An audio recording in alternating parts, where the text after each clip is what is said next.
সেই অন্তর্বর্তীকালীন সরকারের মূল দায়িত্ব কি?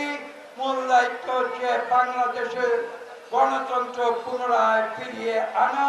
যে গণতন্ত্রকে আওয়ামী লীগ সরকার প্রথমে একবার 1975 সালে বাকশাল 1 কায়েম করেছিল এবং পরবর্তীতে 2006 থেকে 2024 পর্যন্ত এদেশে পুনরায় বাকশাল 2 দ্বারা কায়েম করেছিল।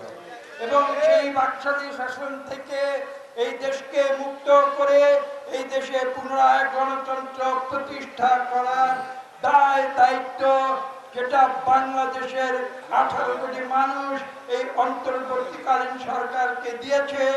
আমরা বিনীতভাবে বলবো, দেশের মানুষ আপনাদের উপরে আস্থা রেখেছে।